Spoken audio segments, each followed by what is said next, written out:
ABP news में स्वागत है आपका। वक्त है बड़ी बहस का। शाम के 6 बज रहे हैं और बड़ी बहस का मुद्दा आज ये कि बीजेपी में बुजुर्गों की क्या बेइज्जती हो रही है, क्योंकि जसवंत सिंह का टिकट काट दिया गया।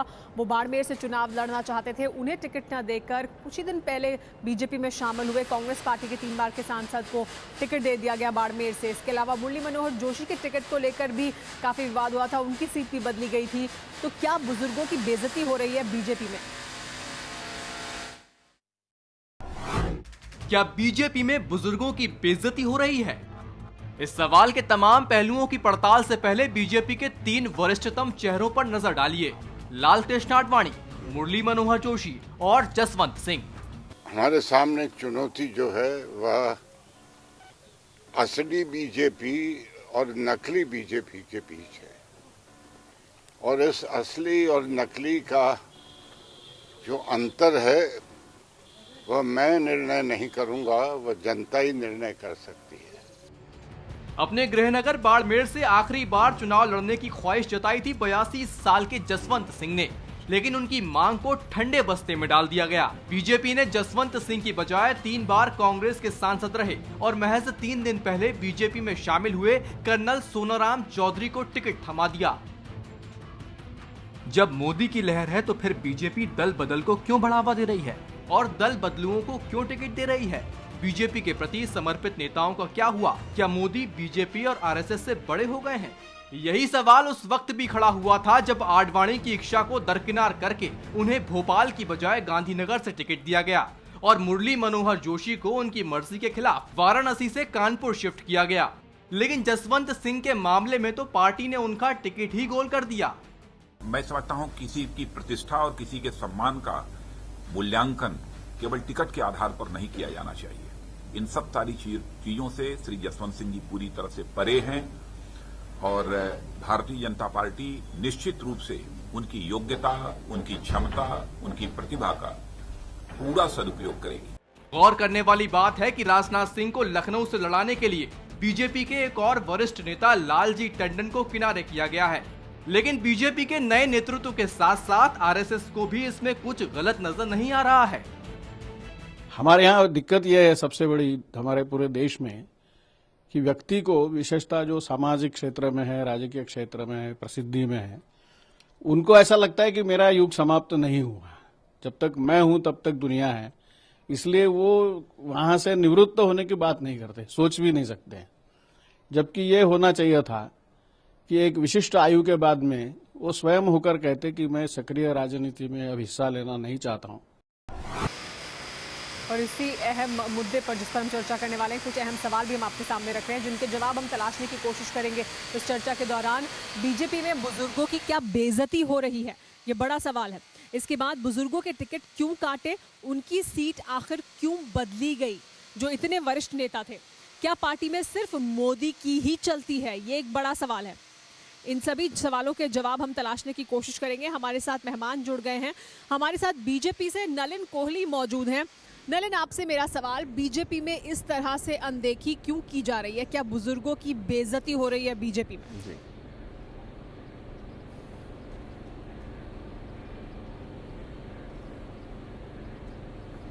ये आरोप हो सकता है, लेकिन मैं इससे सहमत नहीं हूं। पहली बात है, तीनों केसेस अलग अलग हैं, इनको आप क्लब कर रहे हैं। आडवाणी जी गांधीनगर से लड़ रहे हैं, तो मुझे अब समझ नहीं आया कि वो लड़ रहे हैं गांधीनगर से, वो खुद अपनी खुशी जता रहे हैं, उनका स्टेटमेंट आ गया, आप कह रहे हैं उनकी बेइज्जती हो रही है, तो मुझे समझ नहीं आ रहा ये कैसे।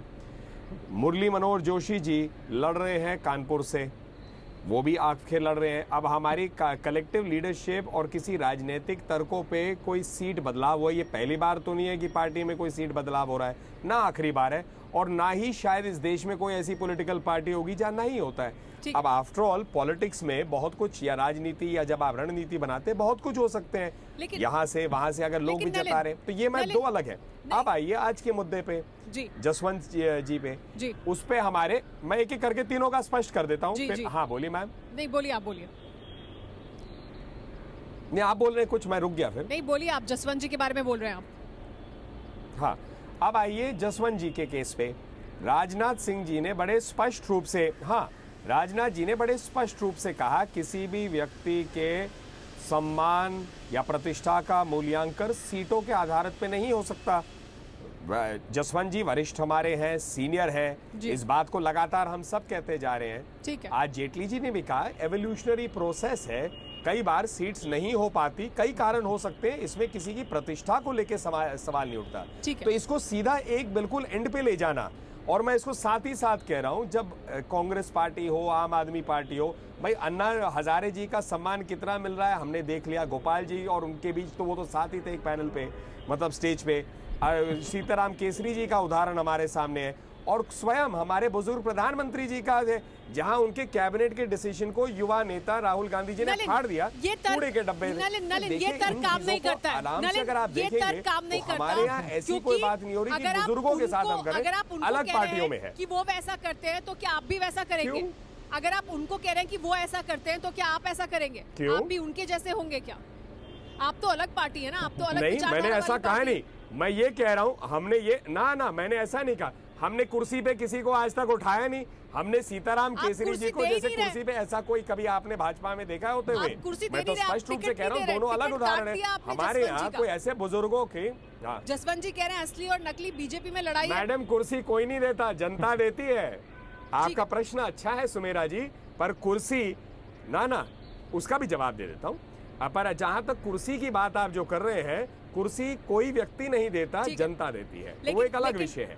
अब आइए असली नकली जसवंत जी ने किस आधार पे कहा है, उन्होंने कहा भी है, तो अभी रुक जाते हैं, देखते हैं क्यों उन्होंने ऐसा कहा। हो सकता है उनका विचार अलग हो। ठीक है, उनका विचार तो सीट को लेकर ही है, और उस वजह से वो कह रहे हैं बीजेपी में असली और नकली बीजेपी की लड़ाई चल रही है, मुकाबला चल रहा है। लेकिन संजय झा इस पर प्रतिक्रिया देना चाहते हैं, और संजय कांग्रेस पार्टी पर निशाना साध रहे हैं। नलिन कह रहे हैं कि हमारे यहाँ तो ऐसा कुछ नहीं हो रहा, आपके यहाँ जैसी परंपरा हमारे यहाँ नहीं है। देखिए, नलिन जी बौखलाए हुए हैं। ये जो अंदरूनी महायुद्ध जो दुनिया देख रही है, एक कॉमेडी शो हो चुका है। ये ऐसी पार्टी है, ये यही सिद्ध करता है कि नरेंद्र मोदी जी का जो रवैया है, जो उनका रुख है, इस पार्टी को तोड़ चुका है चुनाव से पहले। और जो शख्सियत ये अपनी पार्टी को एक नहीं कर सकता सुमेरा, वो देश को क्या चलाएगा? ये सबसे बड़ा जो मुद्दा देश देख रही है, ये शख्सियत की अपनी तानाशाही, ये आरएसएस के कठपुतली हो चुके हैं। उनको आरएसएस का उनके पास पूरा सहमति है, और वो दबाव लालकृष्ण आडवाणी, मुरली मनोहर जोशी, सुषमा स्वराज, और आज जसवंत सिंह की आंखों में आंसू। आज जसवंत देखिए, एक मैं बताना चाहूंगा, आरएसएस का उनका बिल्कुल, और मैं यही कहना चाहूंगा से वो ऐसा कर पा रहे हैं। ठीक है, हमारे साथ आरएसएस के विचारक विराग पचपोरे जी भी मौजूद हैं। विराग जी, क्या आरएसएस का साथ है नरेंद्र मोदी के साथ, इस वजह से वो इस तरह से जो वरिष्ठ हैं पार्टी में उन्हें किनारा कर रहे हैं, या ये भी एक बड़ा सवाल उठ रहा है, ये भी आरोप लग रहा है कि आरएसएस से और बीजेपी से बड़े हो गए नरेंद्र मोदी?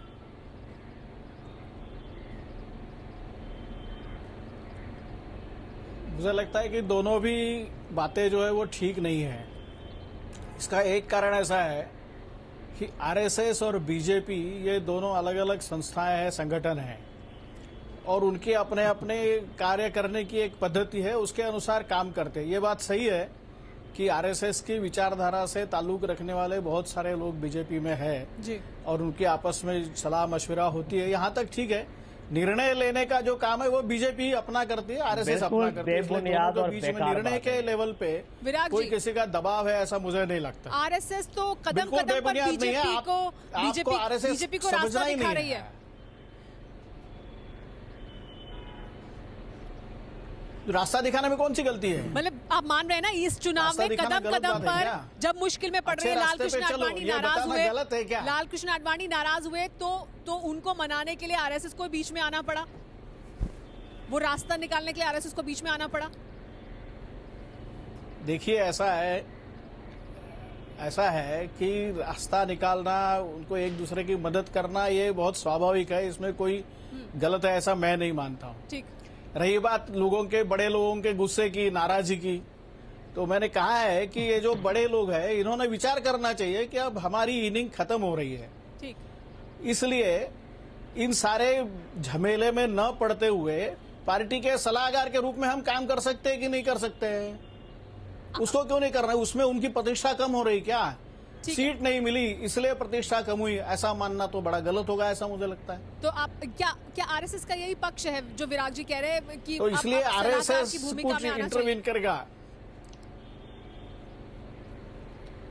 निभाए ना वो सलाहकार की भूमिका। नहीं चाहिए क्या? घरों में बड़े बुजुर्ग रहते हैं तो वो क्या हर इसमें अपनी टांग अड़ाते हैं क्या? ठीक है, वो सलाह मशविरा देते हैं। ठीक है, गोपाल राय जी हमारे साथ तो मौजूद हैं। उन्होंने भी आपकी देना पार्टी से। चाहिए ना। गोपाल राय जी, आपने सुना विराग जी को, वो कह रहे हैं कि अब सलाहकार की भूमिका में आ जाना चाहिए, सीट नहीं मिल रही है तो ऐसे क्यों नाराज हो रहे हैं अगर वरिष्ठ हैं तो?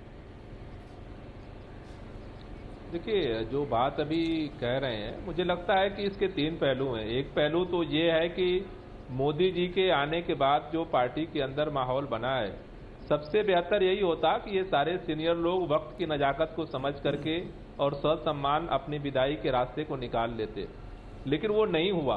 क्योंकि एक निश्चित रूप से भारतीय राजनीति में एक उम्र के बाद अगर लोगों को ससम्मान विदाई का रास्ता निकालेंगे जब तक नहीं, तब तक इस तरह के जब भी सत्ता हस्तांतरण होगा, इस तरह की टकराहट पैदा होगी।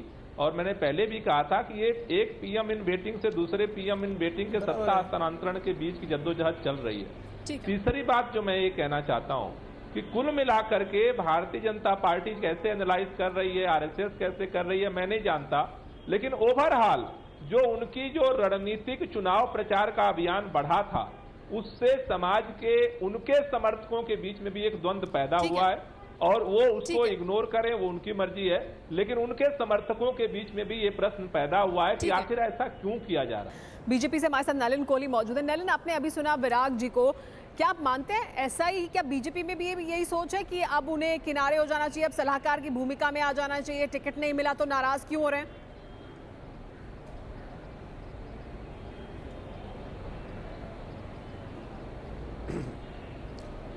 तीन कमेंट हैं अलग अलग। पहली बात है जो वैराग जी कह रहे हैं, उन्होंने अपनी बात रखी, हम लोग इज्जत रखते हैं, बुजुर्ग हैं, इसमें कोई दो राय नहीं है। और हमारे राष्ट्रीय अध्यक्ष ने स्पष्ट रूप से कहा, राजनाथ जी ने, कि किसी के प्रति सम्मान को आप टिकट के ऊपर उसका मूल्यांकन नहीं कर सकते।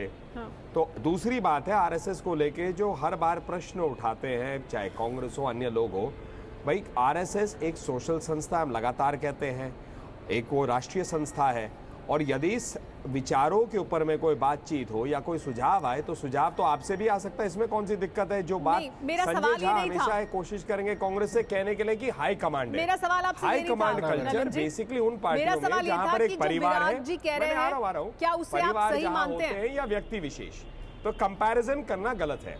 ठीक है, मैंने आपसे पहले कहा कि जसवंत जी के प्रति हमारी इज्जत है। अब वो पदों की बात पे जो आप कह रहे हैं वो एक अलग विषय है। पार्टी ने तय किया एक राजनीतिक रूप से कि टिकट किसी और को दिया जाए, और राजनाथ जी ने स्पष्ट कहा कि टिकट के आधार पर किसी के सम्मान और उनकी इज्जत का मूल्यांकन नहीं हो सकता। लेकिन वो तो कर रहे हैं, तो नहीं घटती, बाकी तो एक राजनीतिक सोच है। लेकिन वो मूल्यांकन कर रहे हैं, ना देना ये तो होता है। भाई मैं भी आवेदक रहा हूँ टिकट का, भाई मैं भी आवेदक रहा हूँ टिकट का, तो इसमें क्या ज्यादा मिलने वाले हैं, 272 से ज्यादा मिलने वाले हैं, ये कह रहे हैं राजनाथ जी। उसमें एक सीट जसवंत जी के लिए नहीं हो सकती, और जो कल कांग्रेस पार्टी से आपकी पार्टी में शामिल हुए उन्हें तो टिकट दे दिया गया, जसवंत जी तो नाराज है ना इस पर। मैं पहली बात सुमेरा जी इसका मैं काउंटर देता हूं। आप लोग चैनल पे हैं, किसको आप लाएंगे नहीं लाएंगे, ऐसे तो कह सकते हैं भाई हम अपने चैनल में, भाई ऐसा इन्होंने इच्छा जताई कि आपके चैनल के रिपोर्टर बनना है, क्यों नहीं दिया, वैसे आपके 200 रिपोर्टर है। ऐसे नहीं होता, हर संस्था को चाहे राजनीतिक हो या गैर राजनीतिक संस्था हो, उनको अधिकार है, और हमारे यहाँ सामूहिक रूप से कुछ तय होता है तो उस पर प्रश्न उठा रहे हैं। जसवंत जी ऐसे हो गए ना आपके लिए, ठीक है 200 लोग हैं, उनमें से एक है, दिया नहीं दिया वो हम तय करेंगे।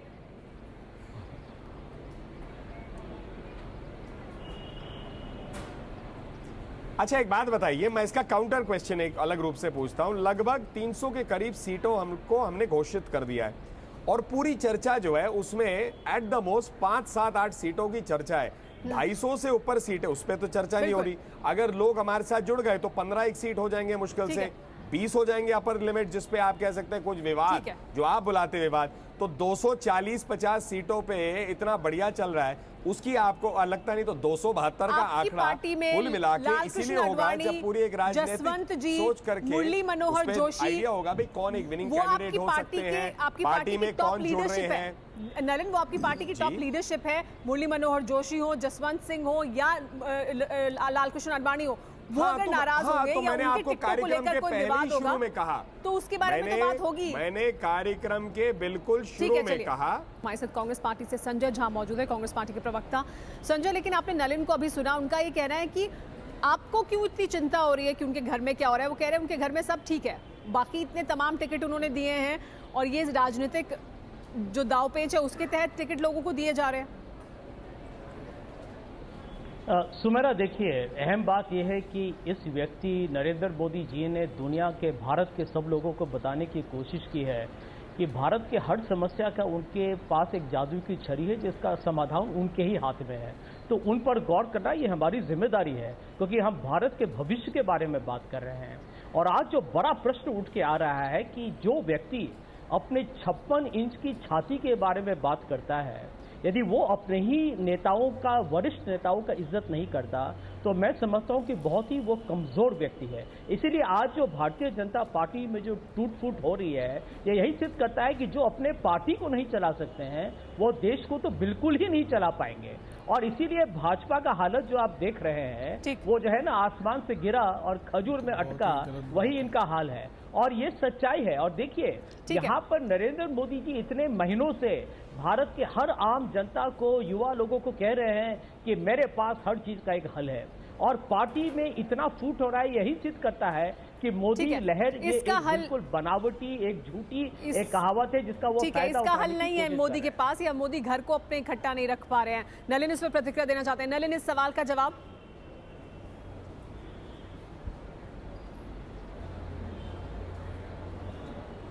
ज्यादा कठिन नहीं है सब। मैंने तो पहले ही कहा कि हमारे पार्टी का मॉडल और उनका कांग्रेस का अलग है।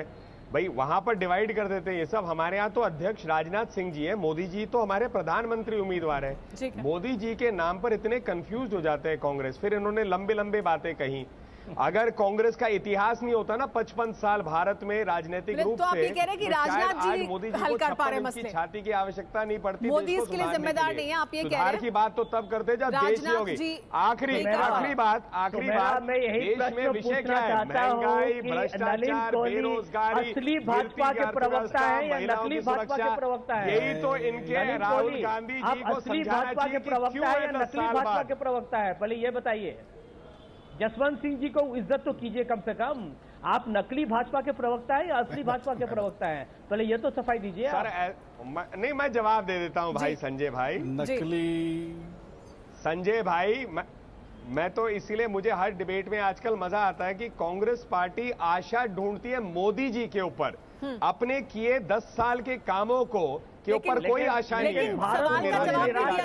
तो राहुल गांधी जी भी नमो नमो जपते हैं, संजय भाई भी जपते हैं, सारे ही जपते हैं। सवाल का जवाब नहीं दिया। वो कह रहे हैं आप कौन सी बीजेपी के प्रवक्ता हैं? ना क्या सवाल है? असली बीजेपी के कि नकली बीजेपी के? जसवंत जी कह रहे हैं 2 बीजेपी है।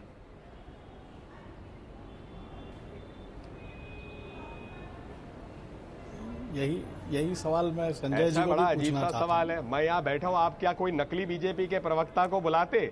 ये सब जो है, ये सब होती है विदेशी सोच। अच्छा। ये तो बड़ी विदेशी सोच मुझे लगता है वहीं पर हो सकता है असली नकली, कि भारत का होगा, विदेश का होगा। ये सब जो है भाजपा जो है सामने बैठी है आपके, जो जिनको आप कह रहे हैं कि बहुत आदर करते हैं, वरिष्ठ हैं पार्टी के, ये उनकी सोच है। वो ये कह रहे हैं। विराग जी इस पर कुछ कहना चाहते हैं। जी विराग जी। कहा तो मैंने नहीं, मैं तो संजय जी से भी ये सवाल पूछ सकता हूं। एक लाइन लास्ट जोड़ देता हूं। असली कांग्रेस की प्रवक्ता या नकली कांग्रेस के प्रवक्ता? विराट जी, मैं तो संजय के लिए कह रहा था। लेकिन सवाल तो बनता है क्योंकि जसवंत जी ऐसा कह रहे हैं, वो पार्टी के वरिष्ठ नेता हैं, आप सब भी मान रहे हैं ना कि उन्हें सलाहकार की भूमिका में होना चाहिए। वो वरिष्ठ हैं। हाँ, वो कह रहे हैं ऐसा। मेरा ये कहना अभी भी है। मैं उदाहरण देता हूं आपको कि किसी कंपनी में, किसी प्रतिष्ठान में, सरकारी नौकरी में आदमी एक समय तक, एक आयु तक काम करता है, बाद में उसको कहते कि भाई अब आपने बहुत सेवाएं दी, अभी आप निवृत्त हो जाइए, आपने इतनी सेवाएं दी इसलिए हम आपका आदर करते हैं, सम्मान। ठीक। तो ये सार्वजनिक जीवन में जो काम करने वाले लोग हैं उनको भी इस प्रकार का आदर्श प्रस्तुत करना चाहिए, क्योंकि जो बड़े श्रेष्ठ लोग होते हैं, जसवंत सिंह जी, आडवाणी जी, ये सारे श्रेष्ठ लोग हैं राजनीति के, इन्होंने अगर ऐसे आदर्श प्रस्तुत किए तो समाज में उनका मान सम्मान बढ़ेगा, समाज के लोग उनको फॉलो करेंगे। नहीं विराग जी, समाज लेकिन में आदर्श निर्माण करने की भी जिम्मेदारी इन्हीं लोगों की है। लेकिन इसके लिए आयु सीमा है या आप किस खेमे में हैं, ये निर्धारित करेगा कि आप वरिष्ठ हो गए, अब आपको सेवानिवृत्त हो जाना चाहिए? जरूरी नहीं, आप खुद तय करें। जैसे उदाहरण के लिए जनता पार्टी में नानाजी देशमुख हुआ करते थे और 60 साल की आयु में जाते उन्होंने कहा कि मैं सक्रिय राजनीति में नहीं रहूंगा, हाँ। मैं सामाजिक कार्य में रहूंगा। तो उन्होंने गोंडा का प्रकल्प खड़ा किया, चित्रकूट में विद्यापीठ यूनिवर्सिटी खड़ी की। तो इस प्रकार के काम के आदर्श उनके सामने हैं। ठीक।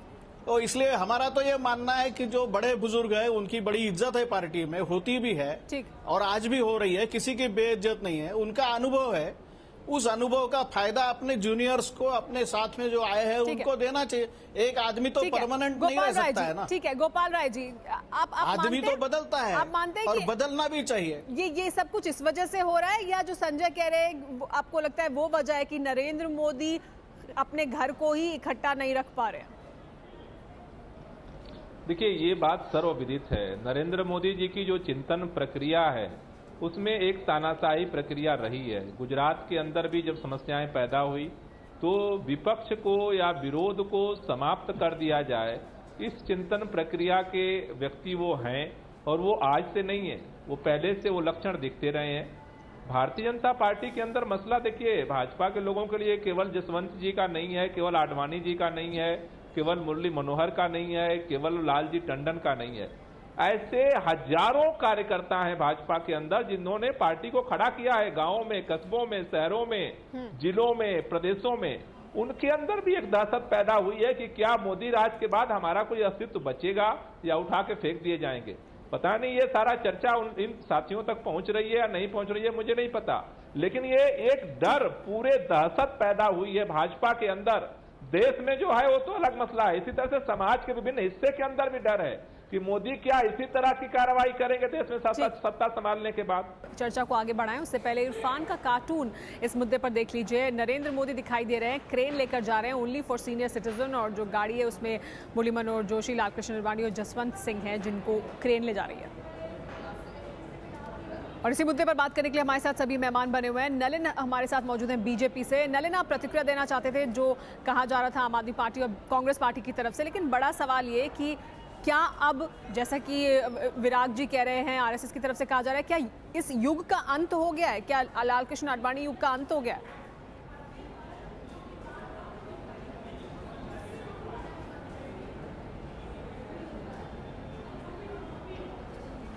पहली बात तो इसको युग के रूप में ना देखें। जिनका और बुजुर्गों का जितना इन्वॉल्वमेंट होता है, रखा जाता है, इसमें ऐसी बात नहीं होती है।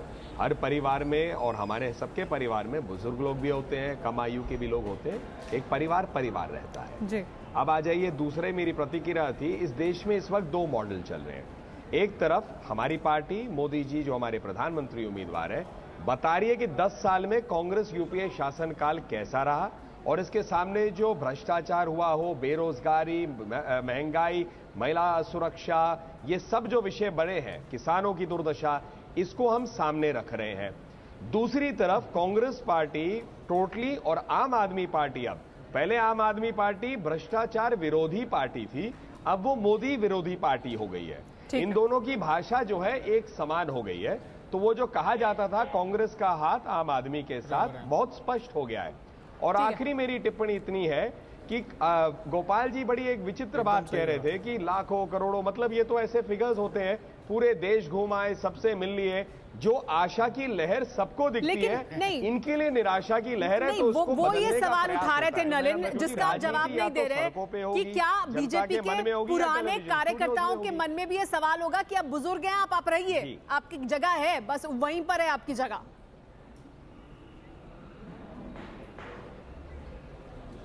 अब हमारे परिवार के सदस्य तो गोपाल जी है नहीं, और मैं उनके परिवार का सदस्य नहीं हूं, आम आदमी पार्टी का।